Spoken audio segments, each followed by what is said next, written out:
नमस्कार दोस्तों, स्वागत है आपका स्टडी फॉर सिविल सर्विसेज में। आज फिर हम आपके लाए हैं करंट अफेयर्स। तो चलिए दोस्तों स्टार्ट करते हैं करंट अफेयर्स।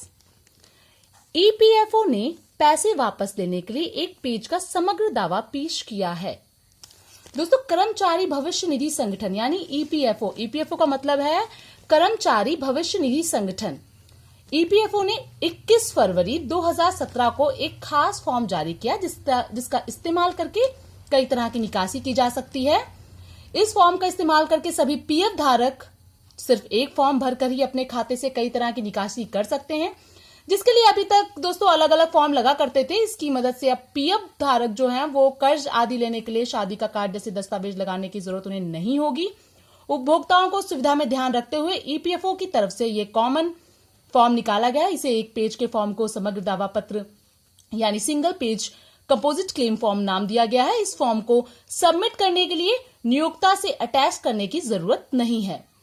ईपीएफओ के इस कदम से देश के 5 करोड़ से भी अधिक पीएफ धारकों को फायदा होगा। तो दोस्तों ये करंट अफेयर्स की जानकारी हम आपको दे रहे हैं। तो अभी मैंने आपको बताया कि ईपीएफओ ने पैसे वापस लेने के लिए एक पेज का समग्र दावा पेश किया है। चलिए दोस्तों नेक्स्ट है सीसीईए ने अरुण 3 जल विद्युत परियोजनाओं में एसजेवीएन के निवेश को मंजूरी दी है। एसजेवीएन के प्रस्ताव को मंजूरी दी है। दोस्तों आर्थिक मामलों के मंत्रिमंडलीय समिति यानी सीसीईए ने नेपाल के अरुण 3 जल विद्युत परियोजना एचईपी में सतलुज जल विद्युत निगम लिमिटेड यानी एसजेवीएन के निवेश प्रस्ताव को मंजूरी प्रदान की। 22 फरवरी 2017 को नई दिल्ली में प्रधानमंत्री नरेंद्र मोदी की अध्यक्षता में हुई सीसीईए की बैठक में यह अनुमोदन किया गया। इसमें क्या मंजूरी से संबंधित जानकारी वो हम आपको दे देते हैं। देखिए एसजेवीएन एक केंद्रीय सार्वजनिक क्षेत्र का उपक्रम है जो 900 मेगावाट यानी 900 मेगावाट अरुण 3 जल विद्युत परियोजना में 5,723.72 करोड़ रुपए का निवेश करेगा। इस परियोजना को पूर्ण होने की अवधि परियोजना की वित्तीय तारीख के बाद 60 महीने की होगी। पूर्व कार्योत्तर का अनुमोदन SJVN Arun 3 power development company private limited SDSAPDC के समावेश के लिए दिया गया है। तो दोस्तों ये हमने कुछ खास जानकारी आपको दी है सीसीईए के बारे में। अब बात करते हैं दोस्तों भारत और चीन के मध्य बीजिंग में पहली सामरिक वार्ता आयोजित हुई। किसके साथ? भारत और चीन के साथ। नेक्स्ट है दोस्तों केंद्र सरकार ने तटीय निगरानी परियोजनाओं को मंजूरी प्रदान की। केंद्र सरकार ने तटीय निगरानी परियोजनाओं को मंजूरी प्रदान की। इसके बारे में संक्षेप में बताएंगे हम आपको। 21 फरवरी 2017 को रक्षा मंत्रालय ने देश की 7,517 किलोमीटर लंबी समुद्र तट की निगरानी को बढ़ावा देने के लिए 38 रडार स्टेशन स्थापित करने की अपनी सैद्धांतिक मंजूरी दे दी है। दोस्तों रक्षा मंत्री मनोहर पर्रिकर की अध्यक्षता में नई दिल्ली में हुई रक्षा अधिग्रहण परिषद यानी डीएसी की बैठक में इस परियोजना को मंजूरी दी गई है। दोस्तों तटीय निगरानी परियोजना के बारे में कुछ आपको संक्षेप में बता देते हैं। परियोजना का क्रियान्वयन बेंगलुरु स्थित भारत इलेक्ट्रॉनिक्स लिमिटेड बीईएल में 800 करोड़ रुपए की लागत से किया जाएगा। इसके अलावा 38 स्थिर राडार स्टेशनों में 4 मोबाइल निगरानी स्टेशनों को भी परियोजना के तहत स्थापित किया जाएगा।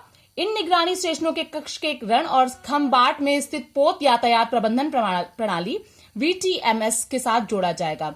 ये जो 46 राडार स्टेशन उन अतिरिक्त रूपों में है जिनमें पहले से ही पहले चरण के तहत स्थिर सेंसर चेन परियोजना को स्थापित किया गया है। परियोजना का उद्देश्य भारत की समुद्री तट के अंतर को इलेक्ट्रॉनिक निगरानी की स्थापना कर कम करना है।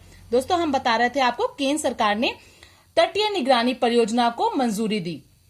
अब बात करेंगे सीबीईसी ने वस्तु एवं सेवा कर हेतु मोबाइल ऐप आरंभ किया है। अभी हम बात कर रहे थे कि केंद्र सरकार ने तटीय निगरानी परियोजना को मंजूरी प्रदान की। अब हम बात करेंगे कि सीबीईसी ने वस्तु एवं सेवा कर हेतु मोबाइल ऐप आरंभ किया।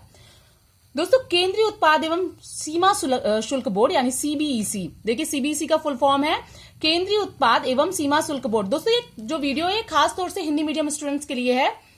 सीबीएसई ने करदाताओं को अन्य बातों के अलावा जीएसटी पर भी नवीनतम जानकारी सुलभ कराने हेतु 23 फरवरी 2017 को वस्तु एवं सेवा कर जीएसटी के लिए एक मोबाइल ऐप आरंभ किया है। सरकार ने इस इसका आरंभ डिजिटल इंडिया अभियान को ध्यान में रखते हुए केंद्रीय उत्पाद एवं सीमा शुल्क सीबीईसी द्वारा किया है। ऐप पर जीएसटी से जुड़ी जानकारियां मिलेंगी, जैसे जीएसटी पद्धति को अपनाना और इसे अपनाने का संबंधित आवश्यक दिशा निर्देश, मसौदा कानून, मॉडल जीएसटी कानून, आईजीएसटी कानून और जीएसटी मुआवजा कानून, मसौदा नियम, पंजीकरण, रिटर्न, भुगतान, रिफंड और इनवॉइस से संबंधित नियम। जीएसटी पर अक्सर पूछे जाने जो प्रश्न है FAQR। तो दोस्तों ये तो थी हमारी कुछ जो जानकारी थी सीबीईसी को लेके। अब दोस्तों बात करेंगे क्रिकेट से लेके मिताली, अभी उसकी बात करेंगे। पहले बात करते हैं मिताली और हरमनप्रीत आईसीसी रैंकिंग के शीर्ष 10 बल्लेबाजों में शामिल। कौन? मिताली और हरमनप्रीत। आईसीसी महिला टीम की कप्तान है मिताली राज तथा ऑलराउंडर हरमनप्रीत कौर आईसीसी की महिला बल्लेबाजों की वनडे रैंकिंग में शीर्ष 10 में शामिल हो गई हैं और मिताली राज दूसरे स्थान पर, जबकि जो हरमनप्रीत कौर है वो 10वें स्थान पर हैं। तो मिताली और हरमनप्रीत आईसीसी रैंकिंग के शीर्ष 10 बल्लेबाजों में शामिल हो गई हैं। नेक्स्ट क्वेश्चन भी महिला विश्व कप से ही संबंधित है। भारत ने दक्षिण अफ्रीका को हराकर महिला विश्व कप क्वालिफाई किया है, खिताब जीता है। दोस्तों भारत महिला विश्व कप में इन्होंने क्वालिफाई किया है। 21 फरवरी 2017 को दक्षिण अफ्रीका की टीम को हराकर आईसीसी महिला विश्व कप क्वालिफायर 2017 खिताब जीता है।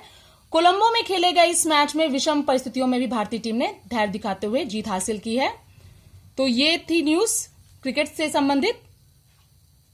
भारत विश्व में सबसे बड़ा शस्त्र आयातक बना। भारत जो है दोस्तों वो बड़ा शस्त्र आयातक बना है। ये सीप्री ने मतलब बोला है, भारत विश्व में सबसे बड़ा शस्त्र आयातक बना है। स्वीडन की राजधानी स्टॉकहोम के एक थिंक टैंक ने बताया कि भारत पिछले 5 साल से बड़े हथियारों का विश्व का सबसे बड़ा आयातक रहा है। विदेशों में भारत की शस्त्र खरीद चीन और पाकिस्तान से अधिक है। किससे? चीन और पाकिस्तान से विदेश में अधिक है। किसकी? भारत की।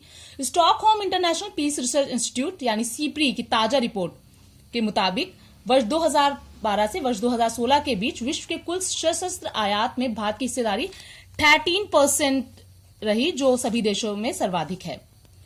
रिपोर्ट के मुताबिक चीन स्वदेशी उत्पादन के साथ जो शस्त्र आयात को कम करने में सफल रहा है, वहीं भारत अमेरिका, रूस, यूरोप, इजरायल तथा दक्षिण कोरिया की वेपन्स टेक्नोलॉजी पर निर्भर बना हुआ है।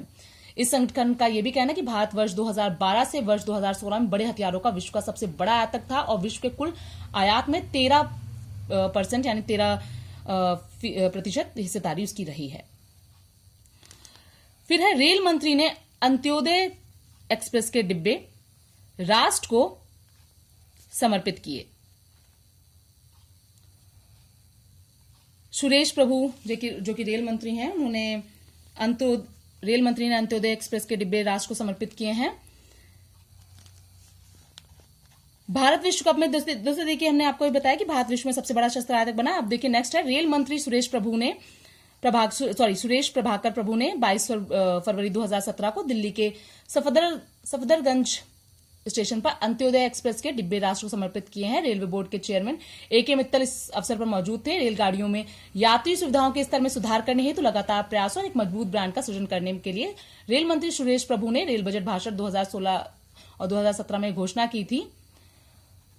तो दोस्तों ये थी कुछ करंट अफेयर्स जो कि हम आपके लिए लाए।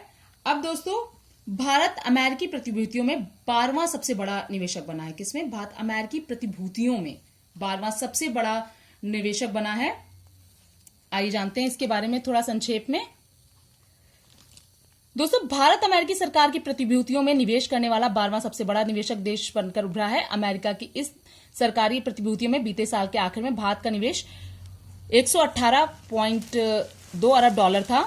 अमेरिकी ट्रेजरी विभाग की ओर से प्रस्तुत नवीनतम आंकड़ों में यह तथ्य सामने आया कि इस मामले में जापान शीर्ष स्थान पर है। जापान ने अमेरिकी सरकार की प्रतिभूतियों में कितना किया है निवेश? 1090 अरब डॉलर का निवेश कर रखा है। अमेरिकी प्रतिभूतियों में निवेश के मामले में चीन दूसरे स्थान पर है। याद रखिएगा, चीन दूसरे स्थान पर है। भारत के पड़ोसी देश चीन ने सरकारी प्रतिभूतियों में 1060 अरब डॉलर का निवेश किया हुआ है। चीन ने दोस्तों कितना किया हुआ है ये भी जान लीजिए, 1060 अरब डॉलर का निवेश, डॉलर से कुछ कम है। और भारत का अमेरिकी प्रतिभूतियों में निवेश दिसंबर 2015 के अंत में 116.8 अरब डॉलर था। इसी तरह 288.2 अरब डॉलर के निवेश के साथ आयरलैंड तीसरे स्थान पर है। तो दोस्तों ये थी करंट अफेयर्स जो आपकी हमने आपको प्रोवाइड कराई। ये 10 करंट अफेयर्स है, बहुत ही इंपॉर्टेंट है, ये हर कॉम्पिटेटिव एग्जाम्स में आता है। और दोस्तों इस जो स्टडी फॉर सिविल सर्विसेज के एडमिन हैं ज्ञान प्रकाश मिश्रा जी, आप इन्हें फॉलो कर सकते हैं एफबी पे।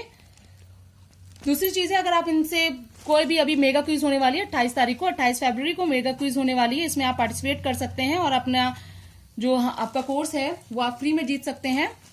तो बने रहिए हमारे साथ। Okay, bye bye.